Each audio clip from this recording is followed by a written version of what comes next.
Bonjour mes amis, hi guys, a little postcard from Belgium. I took my son on a little road trip to the famous Formula One track of Spa-Francorchamps. By the way, did you know that Spa, the city, gave its name to all the spas in the world? The first one was over there. Anyway, lovely little village there in Francorchamps. It's the second time we go. We went last year as well. It was raining last year. This year, fantastic weather for once for the race. And it was an amazing race with Lewis Hamilton overtaking Perez right at the start in front of our eyes. We were in the famous, very steep curve, the Rédillon and Eau Rouge. So we saw that overtake and a very strategic race. 1-2 for Mercedes. Unfortunately, disqualification of George Russell. But very interesting tactically and great to see them up front in a race where we didn't know what would happen since they had only run FP3 and quali in the rain.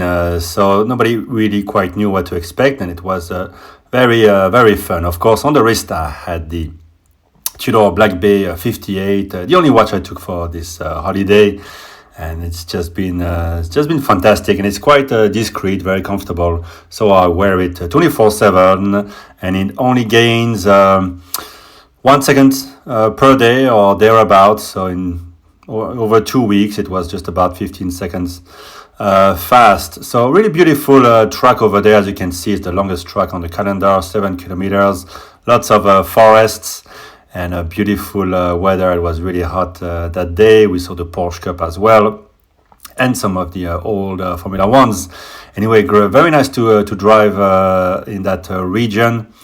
Apart from that, big 3 weeks for my daughter. She's only turning 8, so she had her birthday here. I taught her how to ride the bicycle this week, and she discovered horse riding. I found a camp of horse riding for her, and she took to it amazingly. She's usually quite reserved, and she really enjoyed it. So she's been doing that for 2 weeks already, accomplishing some things we didn't think were possible after such a short amount of time.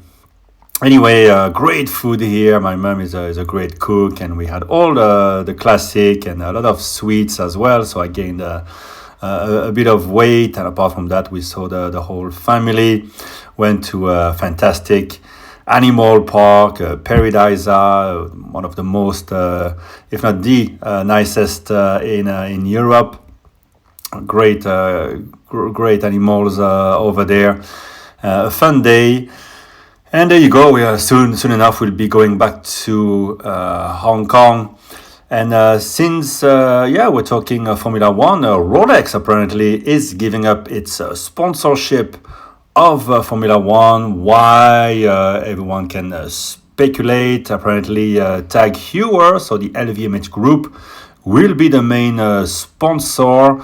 One thing I would say is that Rolex is actually not a sponsor of any team, so you don't see them on the wrists of the pilot. Might be part of the decision. You might see back Rolex into the pit lane, sponsoring one of the cars, one of the teams, like Tag Heuer does, IWC, of course, for Mercedes. Richard Mille is sponsoring Ferrari, and I think McLaren as well, or at least it's on the wrist of Lando Norris. So we'll see. Not that Rolex need that extra exposure, and of course the F1 company is quite shrewd, and maybe it's getting too expensive. Although I don't think anything is too expensive for Rolex, but they probably prefer different sports. I don't know.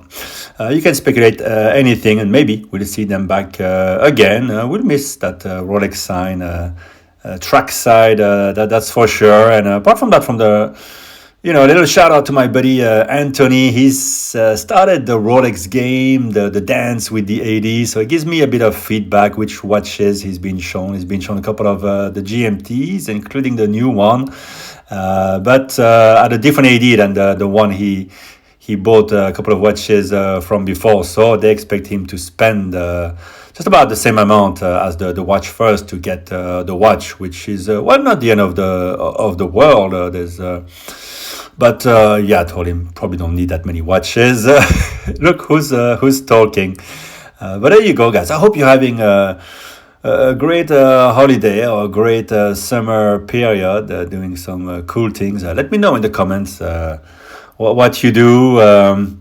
Where you go, and if you're still buying watches or just cooling it down. For me, it's really helpful to have the Tudor because I really love it. Was really the watch I was hoping for, and with a little surprise on the way it looked when it came, and it's been perfect. So I didn't go to any shop. I'm not. Longing for adding any watch to my collection. I'm enjoying this one so much that it would almost pain me to buy something else at this point in time.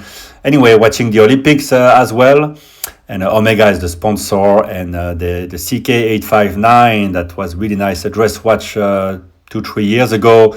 Now comes in bronze gold.